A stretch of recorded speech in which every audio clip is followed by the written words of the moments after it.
everyone, let's welcome in Carl Newman. And if you guys don't know him, you should. He is Batman. Thank you for that warm welcome, Tim.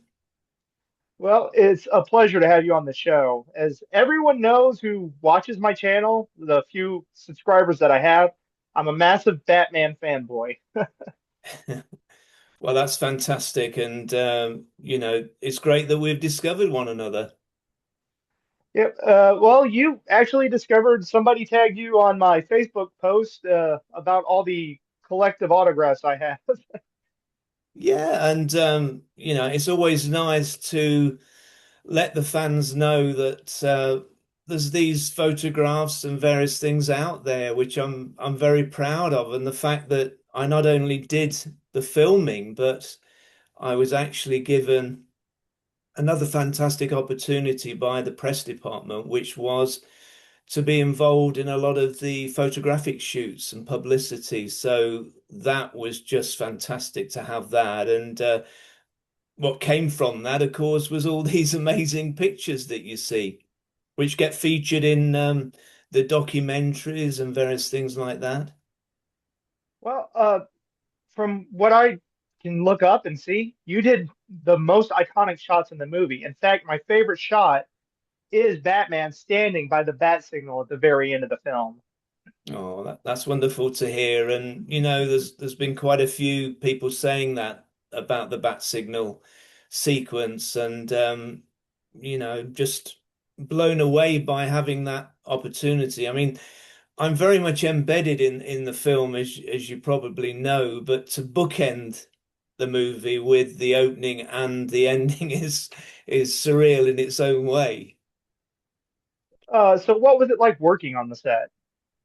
It was just mind blowing. I mean, I'd actually worked on several other movie sets before, on some very big films, in actual fact. I was hired to be a ballroom dancer, that kind of thing. I mean, as a dancer, you have various tools in your kit bag, and you can turn to doing a foxtrot or a waltz or whatever's needed for a role. But certainly getting onto the Pinewood set was a whole new experience. I'd been to Shepperton, I'd been to Pinewood before, but once you saw the actual Gotham City setting, it was just staggering. I mean, it was vast, and Gotham City itself was a quarter of a mile long, and you were going from all these various sound stages and sets that they'd built, and it was another world. It just took my breath away, and even now I just get so excited talking about it. Oh yeah, I think one of my favorite shots, other than him standing by the bat signal at the very end, is where we actually get to see Batman flap his arms like that at the very beginning of the movie. So awesome.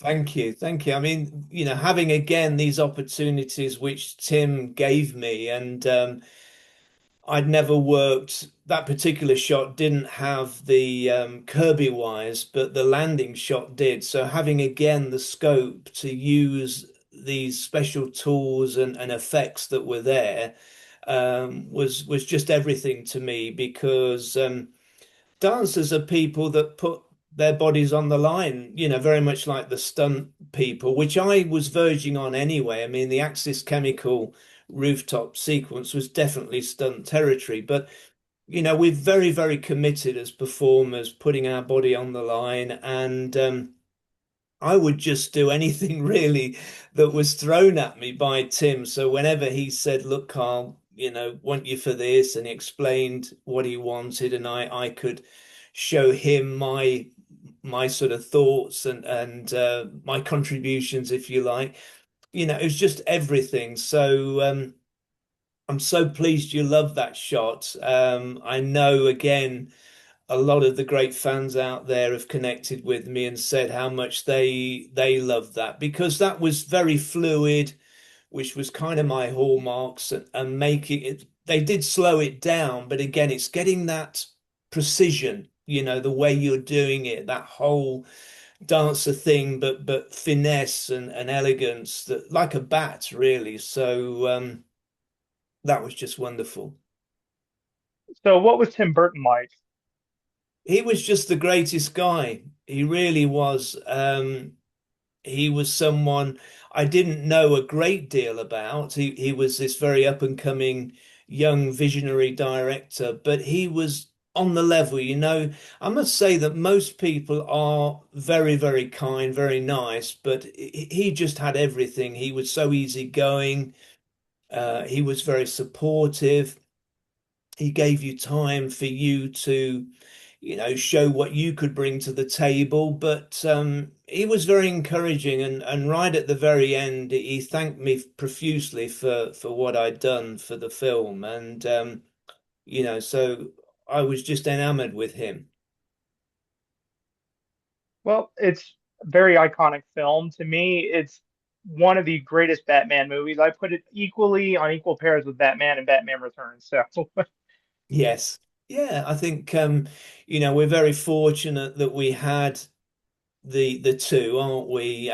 We desperately wanted the trilogy, but you know, I'm biased because I still think Batman 89 is the number one because of the set design. I think, you know, with Anton first and the fact that we had that whole Pinewood setup, but certainly Returns is amazing as well in its own right. But for me, you know, having viewed the two, 89 just stands above because of what we had in terms of the filming and the location. And I was absolutely gutted, really, not to return because Tim had stressed that, you know, he'd said to me, you know, have you ever worked in America? So there seemed to be a very good chance that I would come back, but we just don't know what happened in the mix in the time that preceded from the original.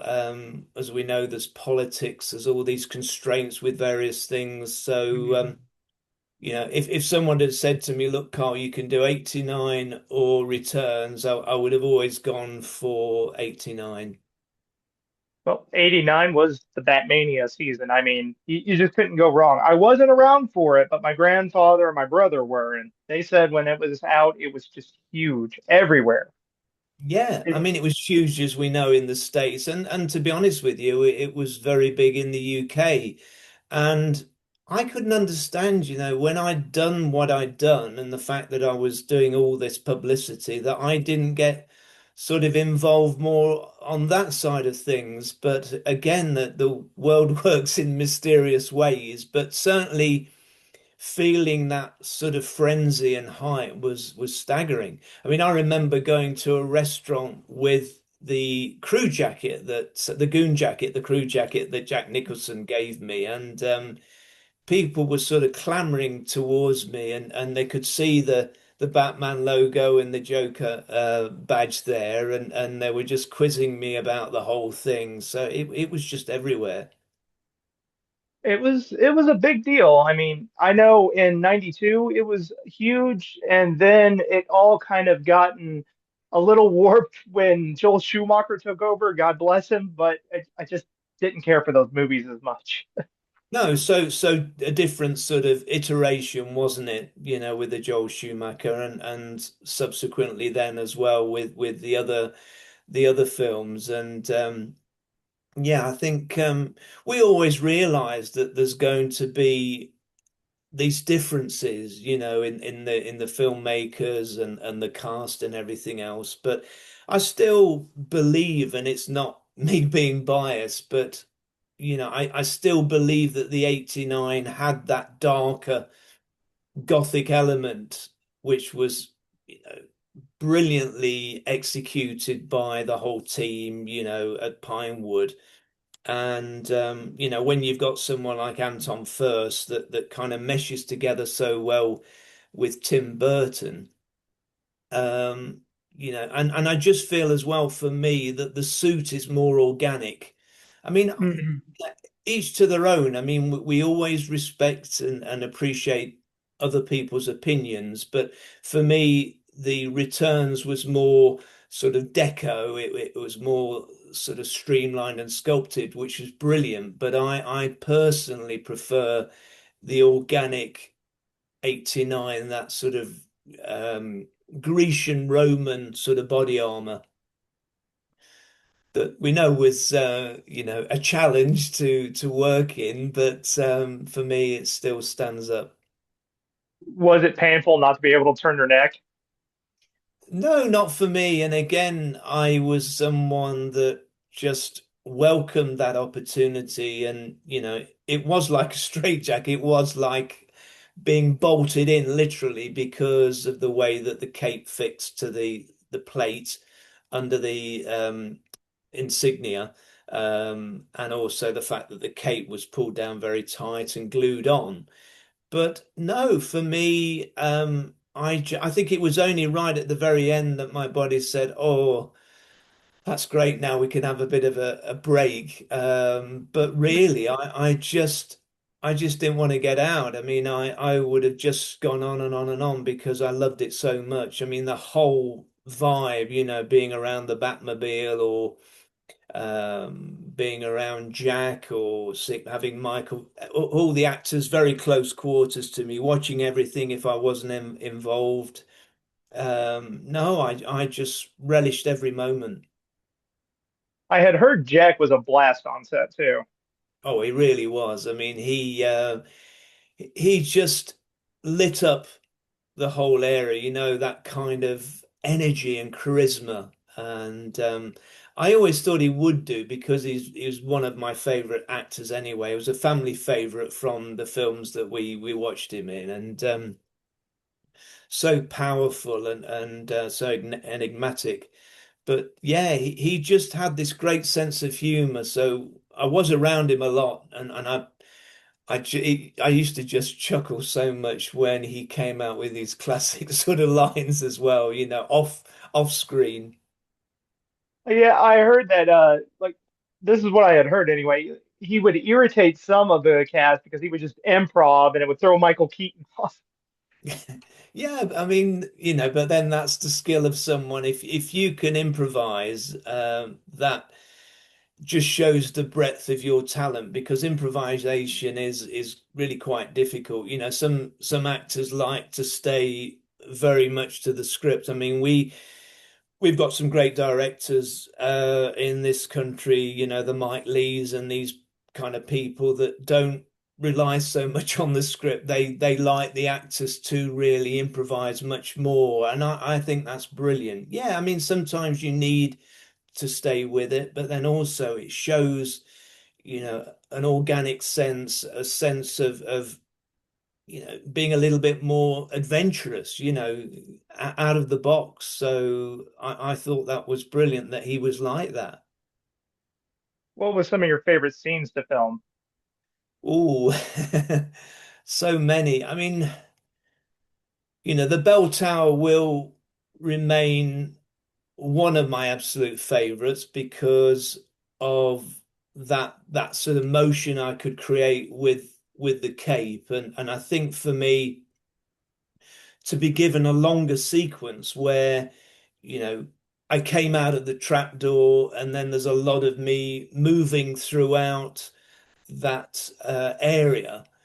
It's sort of giving you the opportunity to show people how you can really move in a very restrictive suit, but not just that, but to move as a bat, as a very graceful Batman, athletic Batman should do.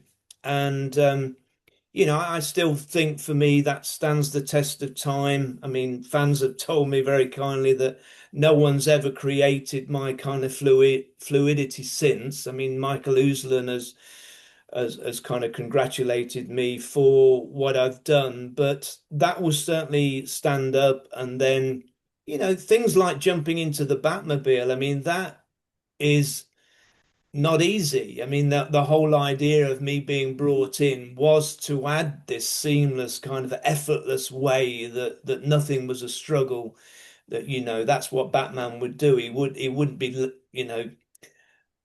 there wouldn't be a labor intensive element of getting into that. It's got to be really swift and smooth, and so that stands up very much. The Axis chemical as well, that was very dangerous, but also it gave me a chance to again work with the cape, which is something I love doing. So yeah, there's a lot really. I mean, it's hard to pinpoint one scene because I'm just very, you know, proud of all of it, really.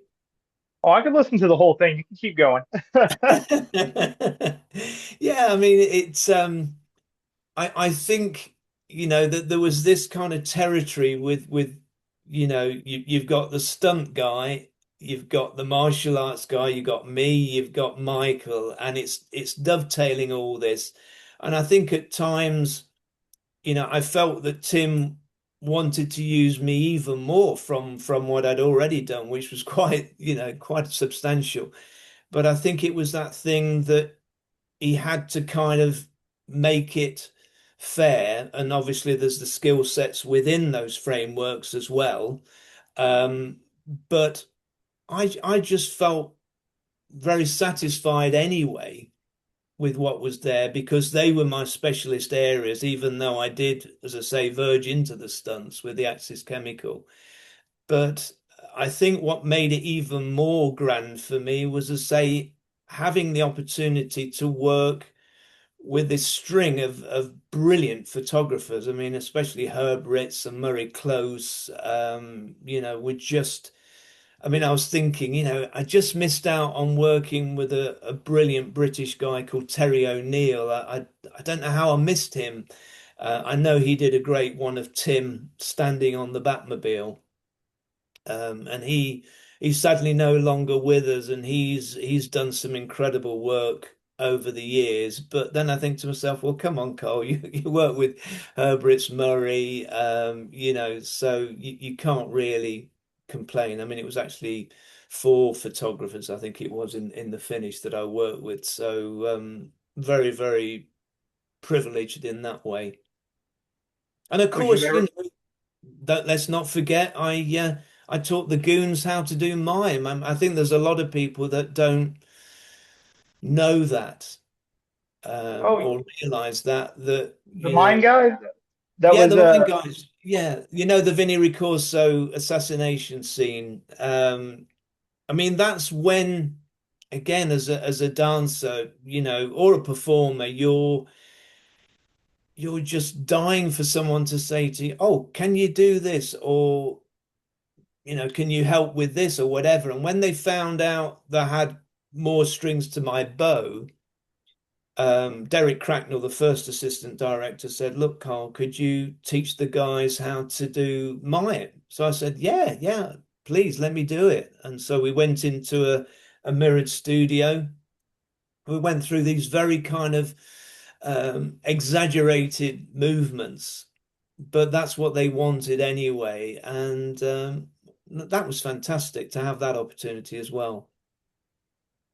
would you do it all again? Yeah, absolutely. Absolutely. I mean, it's this crying sort of shame, this big disappointment for me that, I was as fit as a fiddle going into 89 because I was a fitness junkie, really. I did so much to keep myself supple, strong, fit, healthy. But believe it or not, I became even fitter and stronger after because I made a fitness video. I was hired to make a fitness video, and everybody was saying to me, "Look, Carl, you should be the new." We had a guy in England called Mr. Motivator back in the day, and he was a guy that got the nation very fit and had a TV series and all this kind of stuff. But they were saying to me, Carl, you should be doing all this because I was at the height of everything, so much stronger, so much fitter, getting primed, I suppose, for returns. And everything is timing in life, isn't it? So you need that next step. And I was getting very close because I'd been to see Danny Cannon for a part in Judge Dredd, and then, sometime later I went up for Eyes Wide Shut and these kind of things. And I was working steadily anyway, but yeah, I would just have eaten it all up, all these different things. But as I say, you just need that opportunity again. And I think if Tim had have made it in the UK, then there was every opportunity that I'd be there again. So it's just one of those things. I mean, I always think it's what you have done rather than what you haven't done. I always see the positive in everything. So I think to myself, well, that was how my life was going to be mapped out. I still had a wonderful time. I worked on some great jobs anyway. I did a lot of work around Europe and stuff. I got into my music a bit more. I worked with a great singing coach who'd, not that the Spice Girls are Dinah Ross and the Supremes, but I actually had lessons with their singing coach, believe it or not. I don't know whether a lot of the fans know that, but there was talk of me having maybe a singing career, believe it or not. So, you know, there's more strings to my bow than people realize, and you know, that allowed me to explore other avenues. So, do you get a lot of fans that just run up to you and be like, "You are Batman too," like me? Yeah, I think more so with the ones like you, Tim, or really, for better of a word, real hardcore, the real McCoy fans that know their stuff. They do the research. I mean, I did a convention in Birkenhead, which is near Liverpool, where the Beatles come from, and I did a convention there, the first one, and it was mind blowing for me because all the fans were making a beeline to my table. I got Jeff East there, the young Clark Kent, and they were all coming up to me and they were like, "Well, you were Batman. You were in most of the, iconic stuff, etc., etc." And it just was overwhelming and just amazing because they knew their stuff, and then I can go to other places and it's like they just don't fully realize. I think because of different generations that have maybe grown up, with Bale or Affleck, whatever, so they don't see the Keaton 89 Batman, which is a real shame because, as we know, that is the gold standard that really changed superhero movies forever. It is. Without the '89 film, we wouldn't have Nolan's films or the newer one that came out in 2022, The Batman. We wouldn't have that stuff without Yeah. Tim Burton's visions. That's right. And they've all in some way looked at it, haven't they? And they've seen how things were done and they've done their iteration of it, which is wonderful. But it was incredibly influential, the 89, the whole thing. And of course the animated series was heavily Tim Burton inspired as well, wasn't it? So yeah, I think for me, I'm a little bit sad, if I go to I know this wouldn't happen in the States, of course, but if I'm in the UK and I might go to something and I might have to wait a little bit longer for someone to come into the room and say, yeah, Batman 89, that was my favorite, or the Keaton, movies were all my favorite, and etc., etc. And then they can get the connection. But it's just as I say, it's the different generations and what you're kind of, you know, I think when I was growing up, I always looked beyond, so I looked at the earlier stuff with my parents, and then that would expand my mindset, with various things. So maybe there is that as well, where, sometimes people get a little bit uh, blinkered with their sort of outlook on things, whereas it's like with music, they always say that, and I love that when you get singers and they say they're younger singers, but they'll say, well, I absolutely love Frank Sinatra, or I loved Ella Fitzgerald or Billie Holiday or whatever, and I love that as a person because that's how I've been. I've loved all the old greats, which I'm very romantic and nostalgic in that way. because I think they were of their time, weren't they? And they were there ahead of their time. So I think if you can be a bit more expansive in your mindset and say, well, all right, maybe I've seen the Christian Bale or whatever, but I will look at the Keaton one as well, because it's like anything, it's always good for research and to see how things were done in that time. Well, from comparing from the other movies, it just looks to me like the suit never looked as good as it did in '89. It's like No, every irradiation, I guess, it's just like, well, that one's okay, that one's okay, Bale's is okay, Affleck's is okay, but it just doesn't feel iconic like the one in the '89 film. yeah, and I think you can try too hard, can't you? That Hmm. there is that going on. I think with the Flash, where we were really happy to see Michael return again, and he was the best thing of that movie for me anyway. That was kind of like a blend, wasn't it, of sort of 89 and Returns in a sense, with their sort of twist as well. Um, but I think there is that they try too hard sometimes with changing the suit. But then they're also appealing to the differences with the character as well. And I'm not a big fan of so much violence in films. That's just how I am. I just I find it too gratuitous. In many ways that it can just become too much the norm.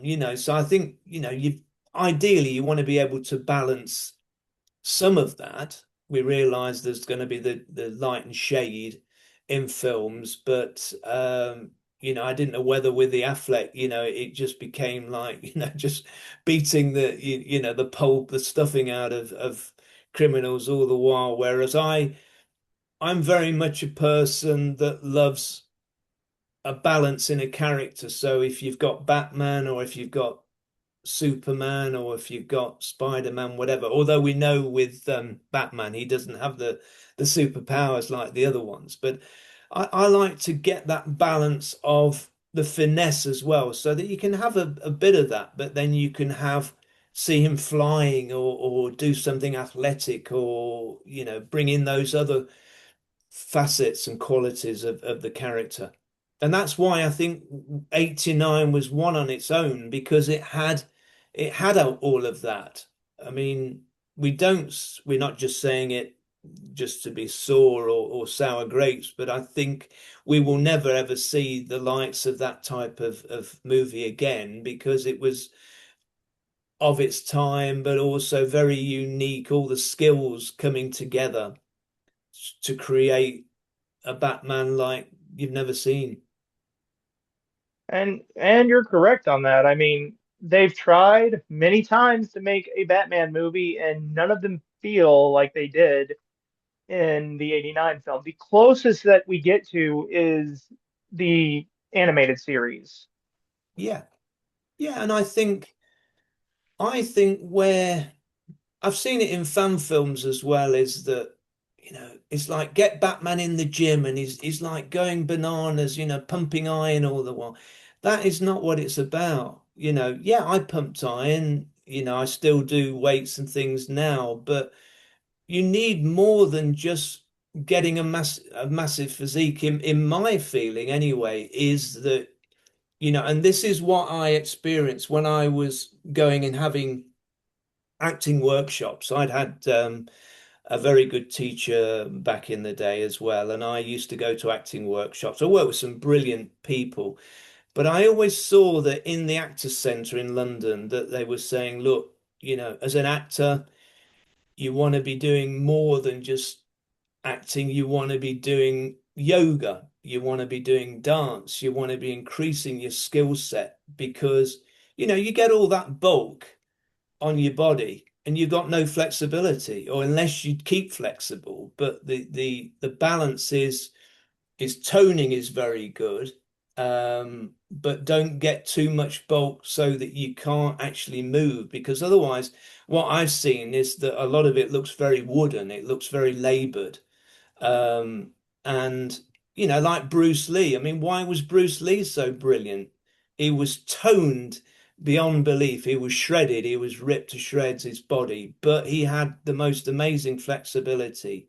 And that made his kung fu, his martial arts, so attractive to watch, and he was a master of that. And I was heavily inspired by Bruce Lee and those kind of people, the great dancers of the day that had great physiques, but they were not over bulky, you know what I mean? And they just the suppleness is a very key thing in life, to avoid injuries and all these kind of things. So, I think people should take those elements on board a lot more with the films. It's this ego thing about you got to have the massive jack body all the while. It's different if you're Superman, so we know that sort of goes with that. But I think as well with Christopher Reeve, he was a very balanced physique. He didn't get over the top with it. So they're just my opinions, but I believe that the fluidity is equally important as you know and it's also how you stand and how you hold yourself, which I was always very much an exponent of, because that's how I was brought up, and just to give that wonderful presence, because you can get people, and they're too bulky and they can look round shoulder, they can look awkward, but you want to have that lovely, presence. And that's what dancers do on stage, and that's why they look so great, is they know how to hold the chest and present themselves and look very masculine, but without looking, like a bodybuilder. Well, see, me, I'm a runner, so I kind of get it. Yeah, yeah. I run to about 3 to 5 miles a day, so That's excellent. That's excellent. but Oh, and I yeah, try and yeah, I mean I try and balance that as well. I don't do so much running. I do a lot of walking, and I've been getting involved a lot more with a body strength boost class. It is. It's like a circuit class, but I find it very, very good for not only fitness, for good toning and that good conditioning. So I think that's important as well. But the running is fantastic. so I've got to say, what was Michael Keaton like? He was a lovely, lovely guy. Absolutely wonderful guy. I used to hang out with him a lot, because I think with Michael and with it being his first movie of that sort of genre as well, and because you're working an awful lot with the costume people, I hung out a lot with the wardrobe people. I mean, they were like my best friends, and I got on with everyone. But they were such a great team to be around, and so Michael would be around the wardrobe an awful lot, obviously. But even even before we started doing stuff, I mean, I would have conversations with him. I would interact with him, and then there was a party that I got invited to, and he was there, and yeah, it was wonderful. It was a lovely, lovely guy, really great guy, and everybody was. I mean, Kim was lovely as well. Jack was lovely. Tim, I'm sorry I didn't get to meet Michael Goff and Jack Palance and Jerry Hall. I'd love to have been around them, but it was just how filming was, and we're in different sort of areas of Pinewood. So Now, Michael Goff is my favorite Alfred. So a lot of people seem to like Michael Caine and I cannot remember his Andy Serkis and stuff, Andy but me, Serkis, yeah. me, I love Michael Goff. There's just something about his chemistry with Bruce that I just really love. Yeah, and I think for me, he just exudes more of a butler kind of persona, doesn't he? I think I mean, both of those actors I love. They're terrific. I mean, Michael Caine is stellar, isn't he? And what he's done. I mean, he's worked with the greats, Laurence Olivier and everyone. But I think it's just that. sort of old school way in a sense with Michael Gough. I grew up with some of his earlier films, the Hammer House, the Dracula films and various ones he'd done. But he always had that lovely, gentle manner, real English gentleman. And for me, he was the perfect Alfred, absolutely perfect. So again, it's just your own kind of taste, but my taste leaned towards that because for me, he's just more entrenched in having done that kind of service over many, many years that you could just visualize him being in a stately home, and we know what Wayne Manor was like, don't we, in the movie, and it was beautifully filmed at Nebworth and Hatfield House. I mean, it was incredible.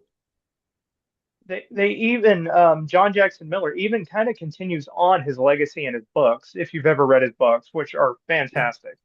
Oh yes, I'm reading his books. Yeah, he's fantastic, and I've loved talking with John as well. Lovely, lovely guy. So yeah, he does follow that. I'll openly say he's a bigger fan of Batman than me. So No, there, but it's great. there's a funny story. I was in the mood to go eat Olive Garden. This is how I actually got to meet John. I already told you about it, but I like to reiterate it on the camera because it's just funny. I was in the mood for Olive Garden, so we went to Olive Garden, and my son wanted to go get a book. So we went to Barnes and Nobles, and I decided to wear this shirt that day there. I didn't know John was going to be there, and he comes walking out of the bathroom, and he's like, "Are you here for the Batman convention?" And uh, I'm like, "No, there's one here." And he walks me to his table. He gives me a signed poster, and he signed one of his books for me. And Oh, just ever since that, I became a fan of his work. that's really lovely. It really is lovely. I mean, I had the good fortune to we had a sort of a podcast type event where we were on Triple Threat Comics a while back with Ian Miller and sorry, yeah, and it was just lovely to have us all together there, sharing the joy of the film and everything. And yeah, it's lovely. And I know he's uh he's been with Michael quite a few times, Michael Ousland, and that's lovely as well. Another great guy who I've had the pleasure of meeting and talking to. And yeah, I mean, I'm just hoping, Tim. I've got a couple of possibles for getting out to the States, so I'm really, praying that one or both come off, but one at least. But we'll wait and see on that one. But at least there's becoming a lot more interest in trying to get me out there, which I've been longing to do. Because I mean, I You I should. just want to meet the fans and show my appreciation. And it's happening a lot in the UK. I'm getting a lot now, a lot of invitations to conventions. So I'm just hoping to get over the pond and do it there. Well, I think with the advent of the internet, I think, people realize that the stunt performers are just as important as the main actors. And Yeah, I that's mean, yeah, one positive about the internet. It's like, oh yeah, because we look this stuff up. yeah. Well, it's all part of making that film so, giving it so much depth and making it such a success because, you've got to have, as I say, this multifaceted side to Batman. You can't just have the dialogue and some cool looks and things like that. You've got to have that action as well. I mean, there's very few that are like Tom Cruise out there, that can do everything, and will put their bodies on the line for the role. And so, in order for you to give that side as well, then you need to employ someone with the special skills of whether they're and dancers get used an awful lot. I mean, dancers actually make brilliant stunt performers anyway, and I've known that people that I've worked with or know about that have converted over to the stunt side because they've got a very good discipline of how to use their bodies and the flexibility. They can be good at fencing or they can be good at gymnastics or other things as well. And so, yeah, whatever special skills, if martial arts is your thing, or if you're just solely stunts, which is brilliant, or if you've got the dance element, whatever, that just all enhances a character's depth and believability as well, so that you can do all that. So, it's great. It is. And I'm sorry, I'm just in awe of just hearing everything. So I could probably go on about this for 2 hours. I mean, yeah, Oh, so lovely to hear. I mean, it's that passion is everything. Just that whole thing is what you need in life, and we need more and more people to be like that. Finding some kind of focus or something that they love, that gives them so much joy as well. Whether you collect Batman or whatever it is, just find those elements for you, those outlets, and make the most of it, because it's just amazing what you can do. As I proved. I mean, I always feel that this role was always there waiting for me. It was just that I was doing this massive apprenticeship to get there, because I told this on one of my posts where I did the most brutal audition for a film. And I don't know whether it was A Company of Wolves or it was something very, very similar, but it was for the same guy who was a ballet dancer. And there's an actor and a writer and choreographer. But he auditioned me with a whole load of guys for something similar, in the sense that they wanted a very physical guy to do all this stuff, this action for the actor. And I got down to the last two. And I mean, we're talking, the most brutal audition where you were doing very balletic kind of movements and spins and tour en l'air, turns in the air and then sort of in splits and leaps across and all kinds of stuff. And anyway, so it was between me and this other guy, and this other guy just picked me to the post. And you get those disappointments, which are kind of, making you stronger, more determined. And I'd always loved the action kind of thing anyway. I'd done a lot of athletics and sport and that kind of thing, and I loved dance.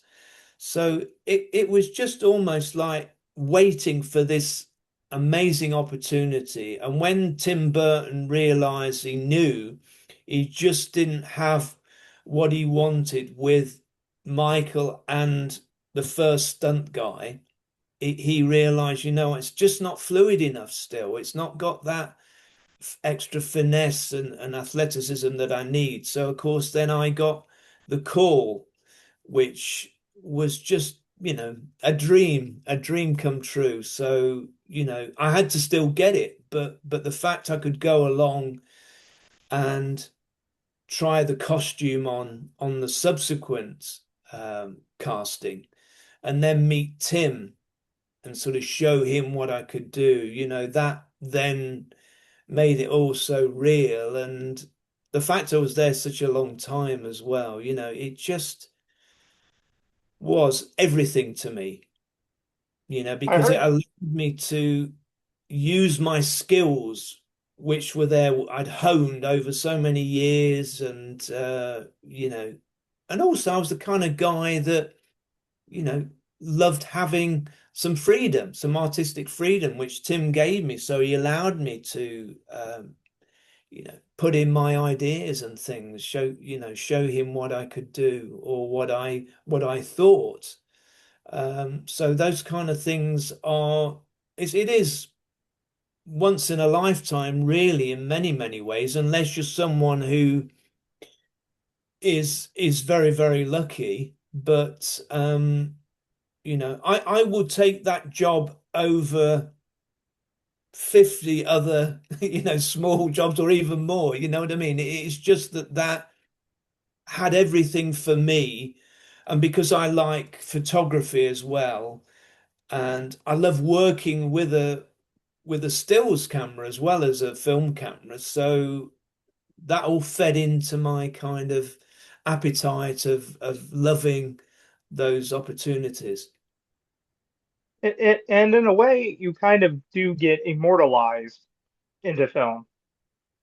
Yeah, yeah. I mean, there is, as a friends will tell me, you're a part of pop culture forevermore. I mean, you're there. I mean, the bat signal, the ending sequence, the opening sequence, these scenes, I mean, they'll tend to show these scenes as well when they've got the Batman Live event, going around America and Canada and the rest of the world where they've got the live orchestra and my scenes will come up with Michael's obviously, but the fact that my scenes are there, is just incredible. So it's going to be there forevermore, and that makes me immensely proud as well because, as I say, it's about what you've done rather than what you've not done. And I'm always a believer in quality over quantity. So I've always been very perfectionate in my way of doing things, and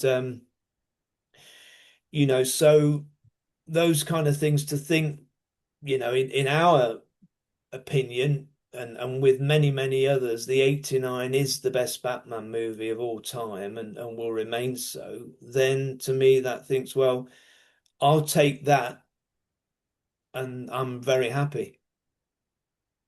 Well, I've got to say, thank you so much for coming on. It's a pleasure. It's a pleasure. Thank you for inviting me, and we'll be in touch, no doubt. Oh, Uh, yes, sir. yeah, and I'll keep you posted um, about various things. I'm incredibly excited. Next week, I'm going to be giving a talk about my life in a sense, and how the opportunity came and meeting some fans there. And I'm incredibly exciting because more and more seems to be surfacing now, and I'm getting more invitations and say if I can just get over to the States and meet the amazing fans there, that would be a dream come true as well. You'll have a big lineup, trust me. Thank you. Well, you've got to keep believing it, and just keep chipping away as I do, and we'll get there. Is there anything you want to say before we close out? No, not really. It's just to say big thanks to you and to all the amazing fans out there anyway that are, again, they are the best in the world. The kindness, the support, everything that they do. I've said it before, but I'll say it again. They are my family. They really are. And they've just touched my heart in so many ways with their kindness and support and everything else. So a big thanks to them again. And yeah, I look forward to meeting as many people as I can throughout the year. Also, I'm going to say you guys need to check out Carl's store. It's pretty awesome. Thank you. I'm going to put a link in my description in the YouTube description when the video is uploaded. So Oh, check that out. thank you.